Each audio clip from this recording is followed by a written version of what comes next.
Hey guys, welcome to my mini vlog. Welcome to another episode of Sneha పెళ్ళి. And ఈ వీడియోలో haldi and కూరలు వస్తాయి. ఇక్కడ స్నేహకి ఫోటోషూట్ జరుగుతుంది అండ్ ఒకరికొకరు అందరూ ఫొటోస్ దిగుతున్నారు. మేమైతే మస్తు బిజీ ఉండే, ఎక్కువ క్యాప్చర్ చేయలేకపోయినాం. మా సోకులు మాకే సరిపోయినాయి. అండ్ హల్దీ అయిపోయిన తర్వాతకి ఇక్కడ స్నేహకి మైలపోలు తీస్తున్నారు. అండ్ వాళ్ళ దాంట్లో మైలపోలు అన్నారంట, ఏమో ఏమో తీస్తున్నారు.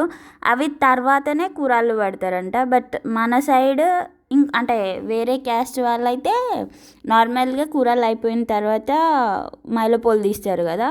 సో ఇక్కడ అట్లా కాదు, ఫస్ట్ మైలపోలు తీసిన తర్వాతనే కూరలు పడతారంట. అండ్ ఇక్కడ తల్వాల బియ్యం కలుపుతున్నారు అనుకుంటానా నేనైతే, ఎందుకంటే మార్నింగ్ తలవాలు పోసుకోవాలి కదా. అండ్ ఇక్కడ వాటర్ కూడా కుండలో దేరంట, జస్ట్ కుండలను బూదించి అట్లనే వదిలేస్తారంట, బిందెలో తెస్తారంట. అండ్ కొంచెం డిఫరెంట్గా అనిపించింది. అండ్ ఈ వ్లాగ్ మీకు నచ్చినట్లయితే please do subscribe to my channel. By by.